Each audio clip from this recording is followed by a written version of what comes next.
Hello and welcome to another episode of Who Knew in the Moment, the podcast. Today, I am honored to have Jason Alvarez-Cohen with me. Jason is the CEO and co-founder of Popl, which, if you're not familiar, you're going to be familiar by the end of the day and probably be buying a product. But either which way, he's got a fascinating story from going to university, seemingly thinking maybe I'll go the traditional route of getting employed by someone to founding a business based off of a crazy interaction. So, Jason, thanks so much for being on here today. Yeah, Phil, thanks for having me. Very excited to talk about the story, and I love the whole mindset behind the podcast. You betcha, man. So to kick it off, oftentimes our parents have an impact on our life. And so, Absolutely. your parents, mom, engineer, and that maybe shows you a route of life like, hey, this is intriguing and could be a good career for me. Yes, very much so. Both parents engineers.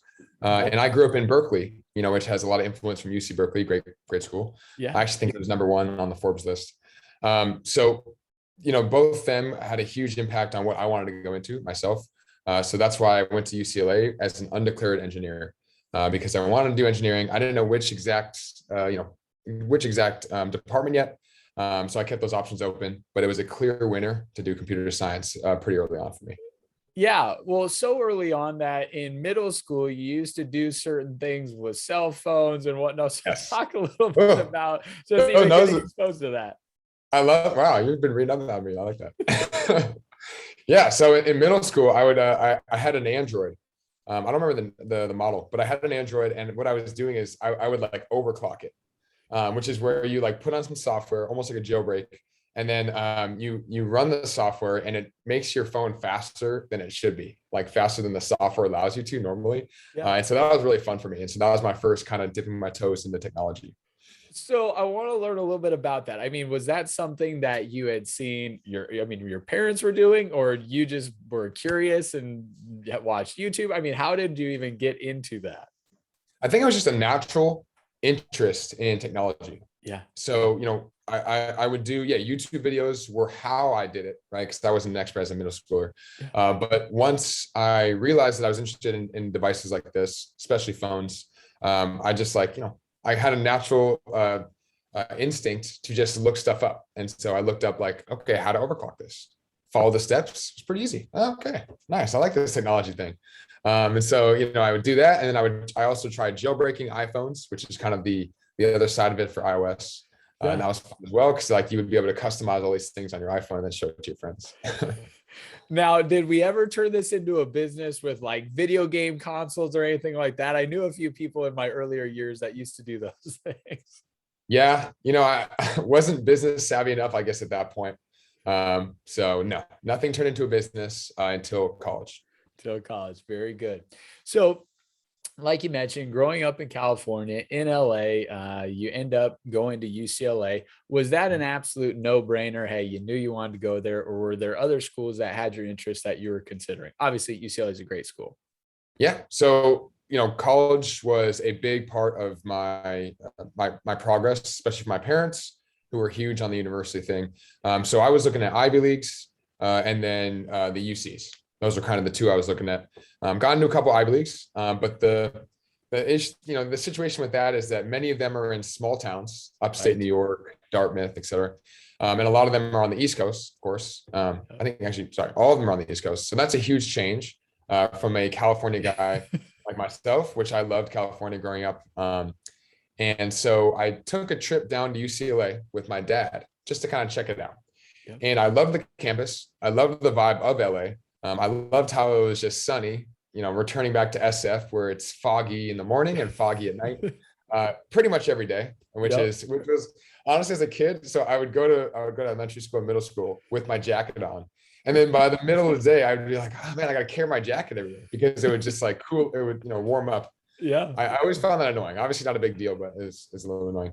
Anyway, so LA, came here, loved it. The campus is beautiful if you've been to UCLA. So it became a kind of question between UCLA and then some of these Ivy Leagues. And so, it really came down to that. And UCLA was just a great option for my vibe and what I wanted to go for. They also had a great computer science program. Yes, absolutely. Now, while you're at UCLA, you decide to join a fraternity. And I think it's your sophomore year, you happen to meet an incoming fraternity brother. And off the bat, you guys are just like workout bros. Yes. Yeah. So one of the things that we do for our fraternity is that in order to be accepted into as a brother, you need to get everyone's signature, which means that you have to spend time, you have to do some kind of activity with each brother. My activity was you got to go to the gym with me, and we have to like do a workout together, work together, and it's almost like you're working with someone Yeah. in a way, but it's more physical and good for your fitness. Yeah. So Nick came to the gym with me, and he actually looked up to me because I was pretty built at that time, and Nick was kind of brand new to UCLA. So we became fast friends, and we actually started becoming daily workout buddies. And he was like my workout guy. Like it would always be us two, and then everyone else would like come with us every once in a while. And I remember one time walking back from the gym, we talked about it'd be really cool if we started a company together. I think that'd be, that we mesh really well with the gym. So I think starting a company together would be incredible as both entrepreneurs, and also a great experience because we work really well together. And, when you're working with someone like that closely, there's gonna be ups and downs, and you really got to be great friends with them. Otherwise it's not going to work out. So yeah, we had that mindset from pretty early on. Yeah, well, I think it's really cool because probably similar to you, there's certain people in my life that I've met and I'm like, hey, you're a great friend, but that's it. Like, there is no business opportunity for you and I. Then there's other people you meet and you're like, I don't even know what you're going to do with your life, but like, you're going to be successful. I think, we would be good matching up partners. Right. Yeah. No, I the way I see it is, being a co-founder with someone, it is more than being a best friend. Yes. It is, you're not just you're not just your friend. You have to spend every day, all day with them. And in our case, literally in the same house. So I almost see co-founders as a higher kind of tier. So it goes co-founder, living with someone, best friends, and then it just goes down from there. I love it. Yes, this is a good hierarchy here. Exactly. I would agree with that. So as you're going through college, once again, you're focusing on engineering and you end up getting a phenomenal job after college with Boeing. Mm-hmm. So talk a little bit about, hey, graduating, taking a great opportunity at Boeing and just, that 6 to 8 month time frame there. Yeah. So after college, I actually worked at a startup called Scratch, based in Dallas. I worked there for about 2 or 3 months. So, it wasn't really enough time for me to actually, have a long period with them. Yeah. But I actually learned a lot of React Native at Scratch, which is what we currently use for Popl. So that's actually been very helpful. But then from there, yes, went to Boeing, which was, going from a startup to a 100,000 plus person company, very different vibes. And so my position, I was going for a clearance. So I don't know if you're familiar with these clearances, but when you go for a clearance, you work at the company for about a year while you're getting your clearance, right? While the process is happening.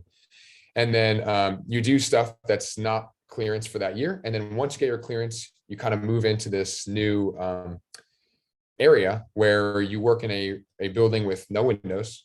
You work in a building where you have to leave your phone at the lobby. Yep. And it's very, because they have important stuff going on. So you have to be very closed off from the world of working there. If you knew me, that's really not me. I love social media. I love, I just did a talk at Small Business Expo on social media. And so it's a big part of my life. I love meeting people. I love looking out the window. I like being outside. So that was really not ideal, but the position was very exciting, and that I was going to be working on really cool things, and I was going to be a great engineer there. So I was getting ready for that. And during that year, leading up to the clearance, I actually was doing a position with their satellite team in El Segundo with Windows, right? Yes, and, big plus. Exactly.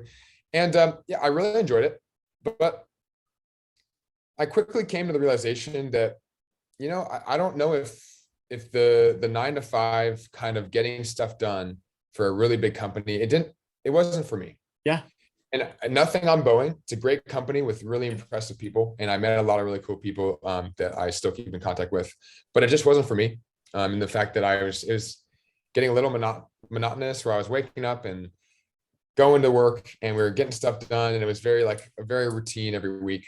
And that's one of the things that I love about Popl and starting a small business is every week is different. So I actually gave myself a goal to not be at Boeing by the time that my clearance is up. Got it. So I was like, I'm going to manifest this. Yeah. Exactly. So I had 1 year, I was going to manifest finding something else out. I love it.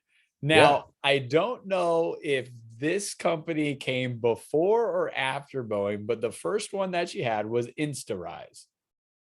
Yes. So talk about very that. Impressive. So InstaRise was during college. So that was during college. Okay. Well before Boeing. That was my first taste of entrepreneurship. So yeah. InstaRise was really exciting. I was really into Instagram in UCLA. Basically, I was in my third year and I had not used Instagram at all. And I realized that everyone was starting to use Instagram, right? This was like 2016, 2015. And so I remember there was like an event where I was sitting around people and I said, you know what? Clearly Instagram is going to be a thing that stays and everyone's excited about it. I'm going to try and master it. So there was like a moment where I said, okay, I'm gonna try and master this. So what I started doing is I started posting unique things on Instagram and using my like technology savviness to kind of like be clever about it. I had hashtags like go to hidden posts. I like tagged accounts that had things in bios. Like I was doing all these unique things that engaged people. Yeah. And a lot of them are archived now, but on my personal, I had all these very unique posts that were like, some people would call, kind of not embarrassing, but people would call like kind of out there. Yeah. The reason why I did that is because I just wanted to, be as engaging as possible. Right. And that really helped. And I also kind of teamed that up with the mindset that every single person that I meet or every mutual that I know, I should follow them. Why not? Like a follow is zero harm to them. It's zero harm to me. And if they choose to not follow me back, no problem. So I actually, every single person I met, I would follow. And then every person that they knew, I would also follow. And so what I took from there is, and I was growing fast. So what I took from there is like, you know what, why don't I automate this? And so I took my Python abilities and I created a script that used Instagram APIs to interact with accounts in your demographic that are likely to follow you back. Wow. So talk a little bit about that processor. I mean, you don't have to give me like the coding and everything and how to do all that, but I mean, just talk about like the idea behind it and then how that transitioned into a business. Yeah. So the idea is this. So I have my account and I was a creator at that time, right? So I'm creating content that people like, right? Yeah. And so what I would do is I would find 20 accounts that were creating content similar to me that were also growing fast. And what I would do is I would interact and follow the accounts that follow those 20 accounts.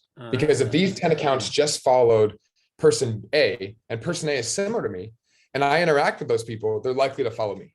You see what I'm saying? Yeah. So exactly. So that's kind of how the algorithm worked. And I perfected this algorithm, over 1 or 2 months, and it got very good. Like I would finish all my classes at UCLA and I'd come home with 400 real followers every day. Wow. Just like, and these people were interacting. They were commenting on my information, like on my posts. They were DMing me, and they were real people. There's no bots because the people have to follow you in order for you to gain that follower. So of course it's not a bot.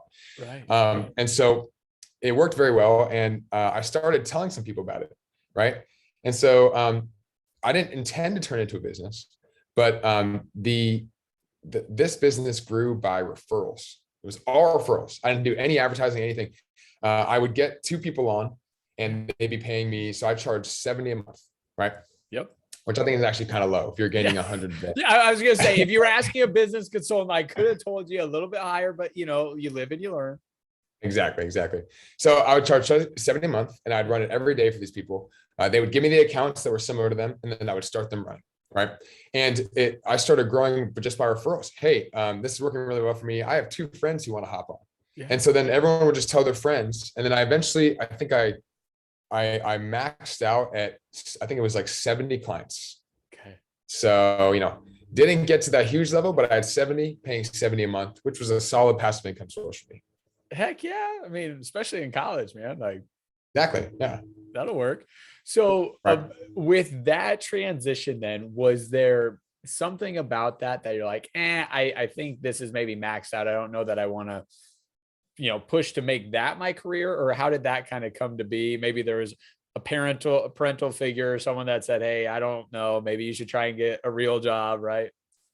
No, nothing No. like that. It's simply the answer is simple. Instagram, shut it down. Like Instagram currently does. Like if I tried to do this business now, it would not work. Yep. Basically, what started happening is I was hitting these API limits for Instagram, and even I was using VPNs and I was trying to like use different IP addresses, and they still got me. And so basically, the interacting with accounts for engagement business is basically dead.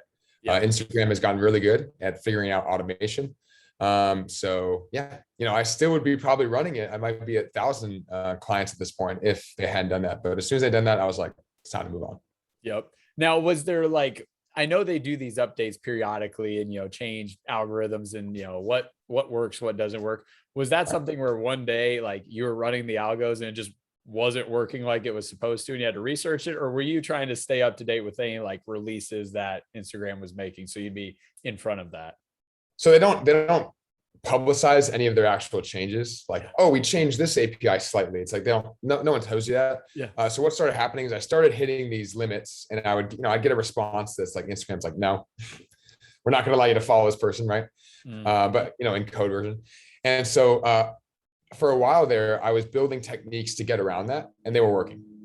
So that gave me like maybe another 3 weeks, right? But then eventually those started not working as well.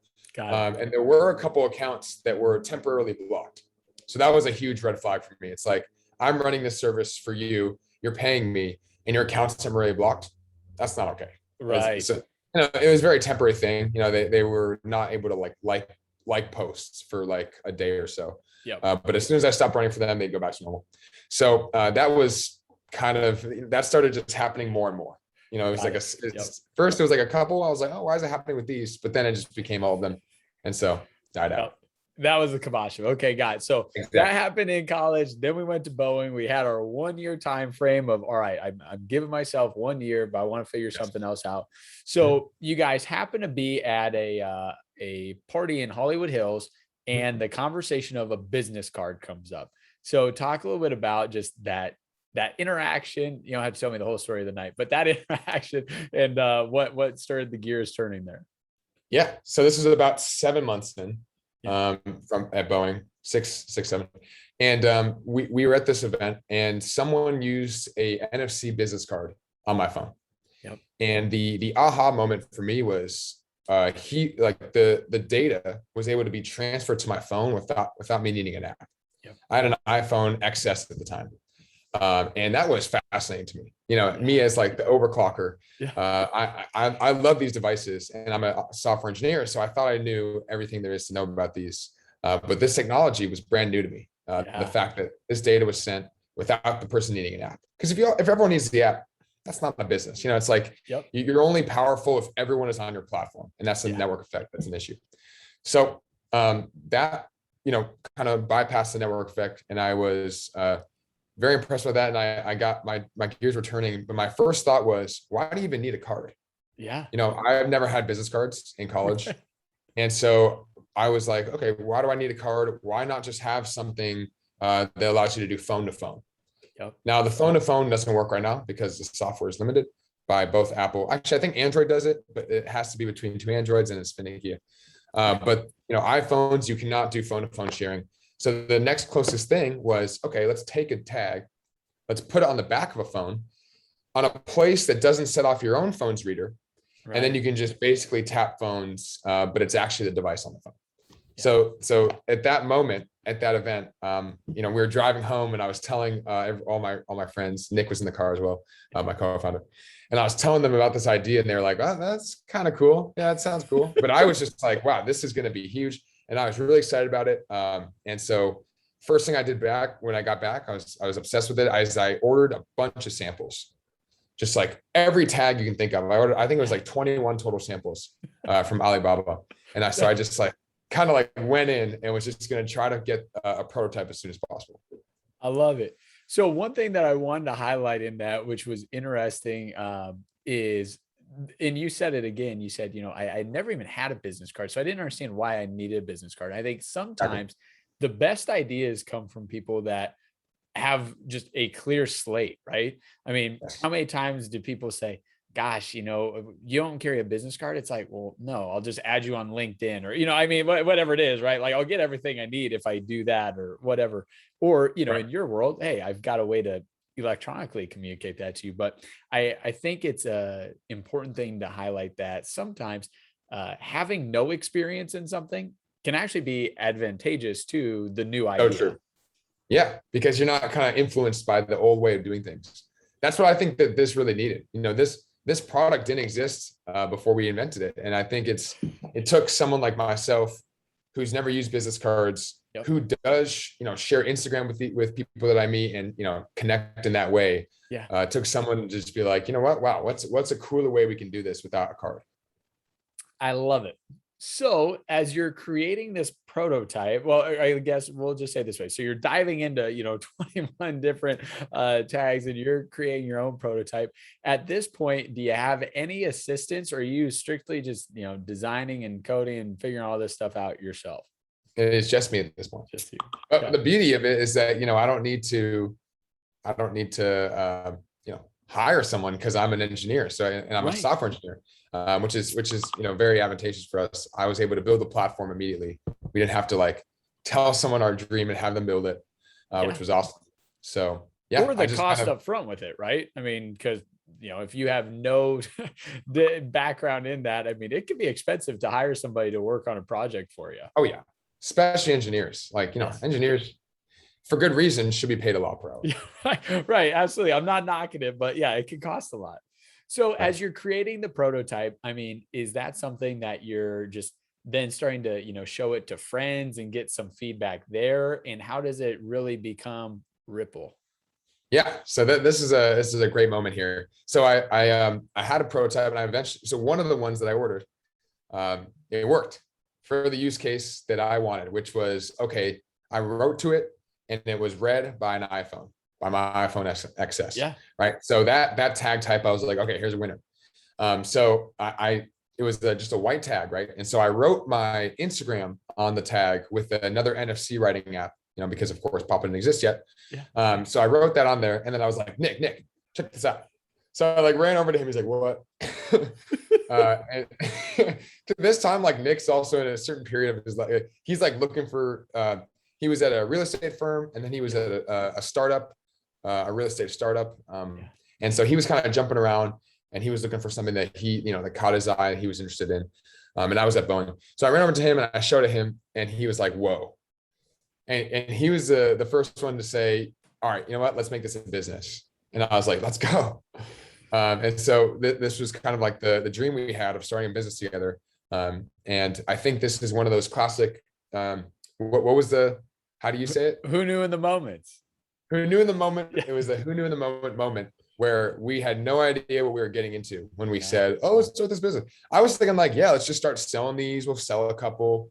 We'll make some good money on that. But we had no idea that, like a year and a half later, this is like our life, which is really cool. But yeah, so at that point, Nick, who's great at design, started getting going on our first designs. Our first two ripples were a red and a blue, which is so funny because we were just like, oh, those look so cool. And we loved them, and we thought they just were just the dopest like design in the world. Yeah. Little did we know that like black and white is king, and that's what people want. But those are the first two products, and the beauty of our story is that we just launched. There wasn't any, oh, it's not ready yet. It's not ready yet. No, it's not ready yet. Let's wait till this. Let's wait till this. No, we just launched. Yeah. And that was, another huge step that I think people struggle with that we just did. And we looking back, it was like we launched and then we got feedback, which is like the correct way to do it. But for us, we're just kind of like, oh, this is ready. Let's do it. I think that's huge. Let's dive into that for a minute, because at the end of the day, so many times the thing preventing someone from starting is, well, it's not perfect. And the reality is what's perfect to you when it goes to market may not be perfect at all anyway, right? So why not start with something, get the feedback, and you can make the adjustments after the fact. So maybe talk a little bit about that process for you guys with Ripple, with the red, with the blue. And I think maybe the name changes from an Instagram story view or something like that. So talk even a little Yeah. bit about that part of it. So we, the red and the, what's interesting is that the red and the blue, like we thought was perfect. We were like, oh, this looks great. It had like Ripple on there, and then it had our had an Instagram symbol, and then Ripple again below it. And then sorry, I had Ripple and then an Instagram symbol and Ripple Co. because that was our Instagram, right? Yeah. So the Popl had both because we were thinking, oh, we got to put the Instagram on there. Otherwise, how are they going to follow us? All right. We did that. And then our domain was rippleco.com, which is like redundant, right? Yeah, a little bit, but that's okay.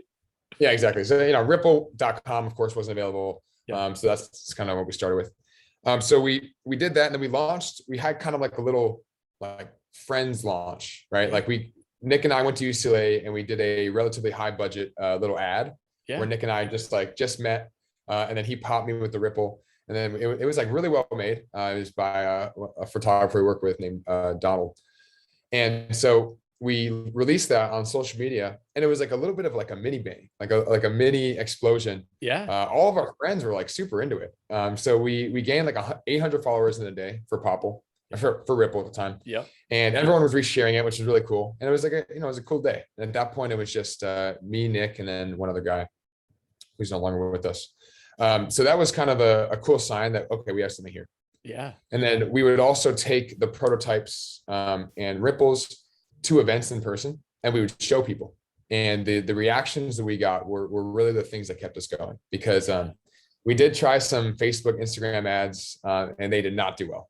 And it's just because we didn't know how to use those platforms yet. Right. But the thing that kept us going was that like we show people in person, they were a huge fan. They were like, I can see so many use cases of this. And so we just kept on going with that. And that led us to that commercial that we filmed, led us to our third partner, Jeremy, who saw us on one of our friends' reposts on an Instagram story that you referred to. Yeah. And so Jeremy, hits up our mutual friend Ish, who's also in LA, and he says, yo, you got to connect with these guys. Like I love the idea of having that on the back of their phone. He had seen the business card before, but the back of the phone tag, he was like, that's huge. So he was a huge fan of that. And so he got connected with me. And I remember I was at Boeing on my lunch break, and I went, instead of eating lunch that day, I just brought a bar, and I just had a call with Jeremy in my car. And that was like the first time I met him. And, me as a unseasoned entrepreneur, him as a seasoned entrepreneur, he was giving me all this advice, all this free advice. And I was like, wow, I never thought of it like that. Never thought of this like that. Never thought of it. And he was giving me all this advice. And he was also just like, your name, you got to change it. I was like, what you mean we got to change it? Name's great. Right. He's like, let me tell you why. And so he was like, there's a $13 billion cryptocurrency called Ripple. Right. There's Ripple the milk. You don't have the domain, et cetera, et cetera. And I was like, you know what? That's fair. And the biggest turning point at that point for us was that Nick and I were open to feedback.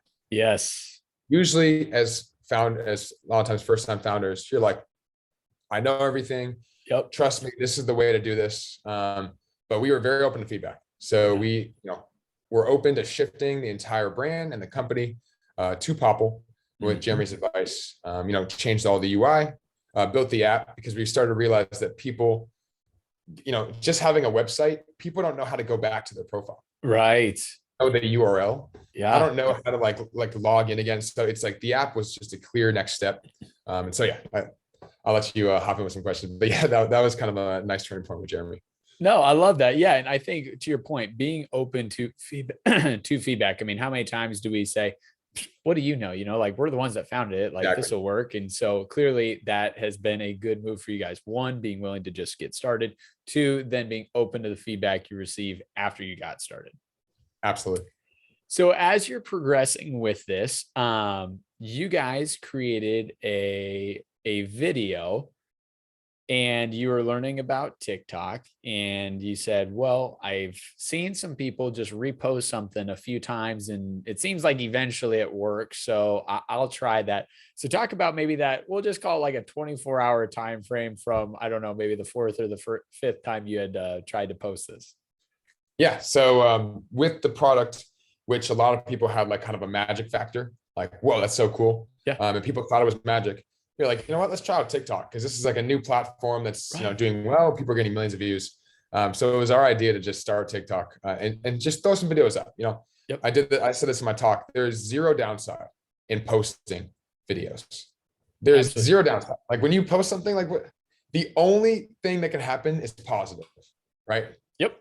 You could potentially blow up, and if you don't blow up, who cares? Yep. So okay, so that was our mindset, and so what we did is we took a Popl, we went to an Apple store, and we just popped a bunch of iPhones in a row, just to show that our product works without needing the app on these modern devices in the Apple store. Yeah. Right?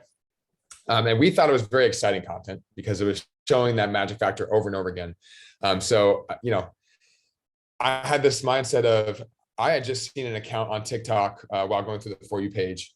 This account posted this video that was like, doing really well.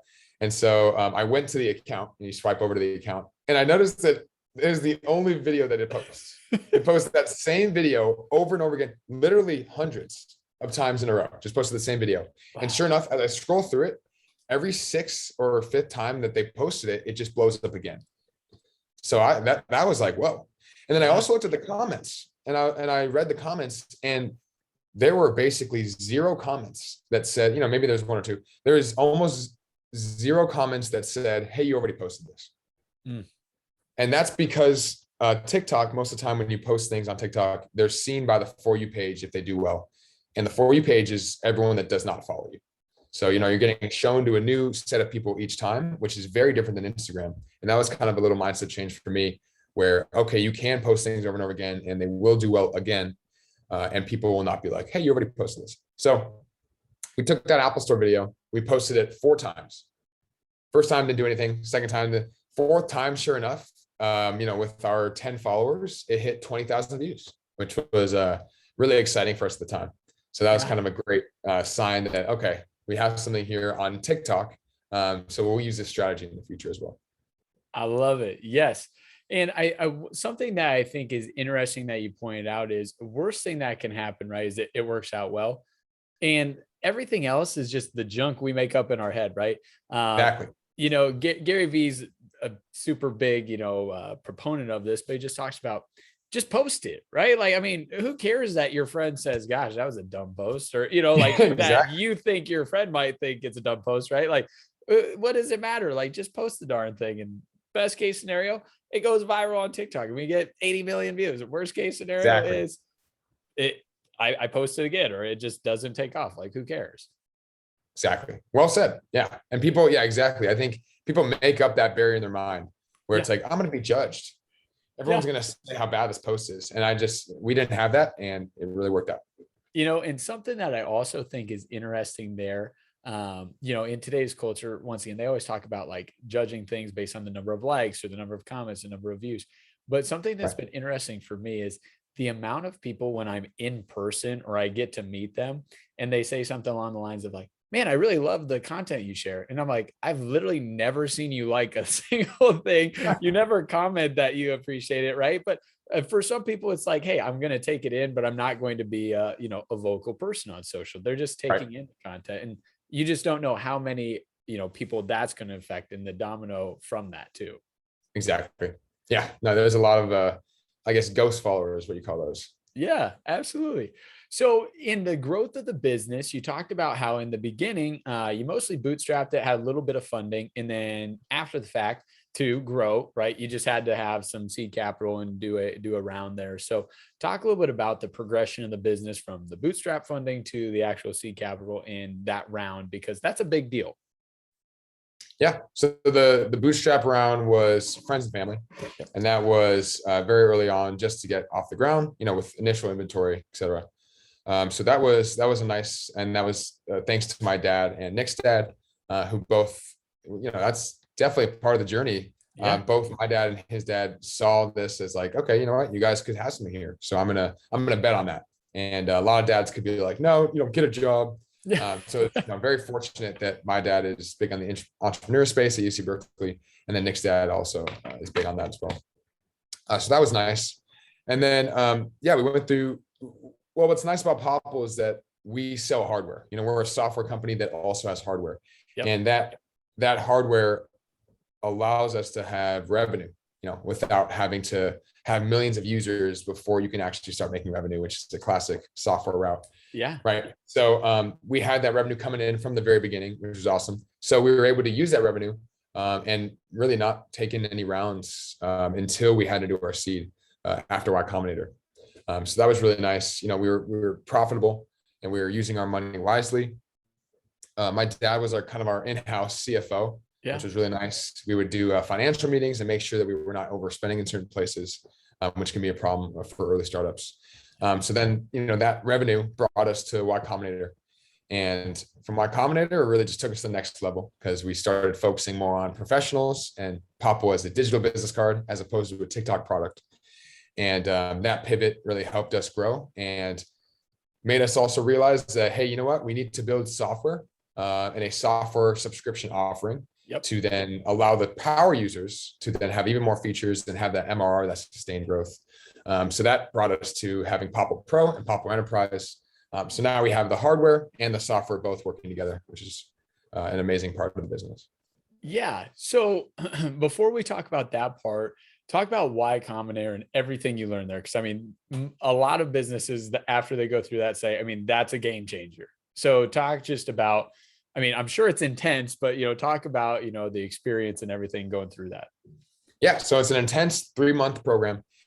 You have these workshops, I guess I'm called, pretty much every day, 2 to 3 times a week, actually. And at the workshops, you're either learning from a founder or, a C-level executive at one of these billion-dollar companies, Airbnb, Brex, PayPal. You're either learning from them and their experience, or you're meeting with your group partners and your group, and you have a certain activity.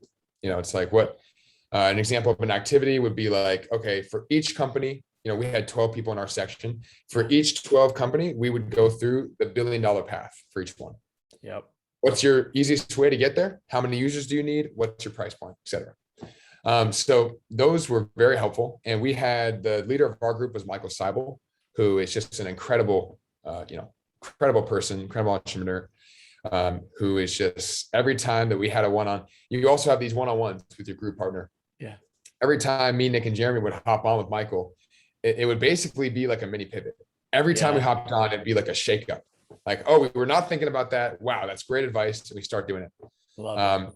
And so one of the things that the couple of things that YC really instilled in us is that you need to study your users, right? You can't be everything for everyone, right? Which was like a problem for us is that, we had this cool technology. We were getting hit up all over, yo, we could use this for payments. We could use this for event registration. We could use this for, like I'm going to tap this at a museum and get information about and so we were just like trying to do everything for everyone. And when you do everything for everyone, you don't really have a real culture. You don't have a real drive. And so YC was just like, you got to pick one thing. What's working for you right now?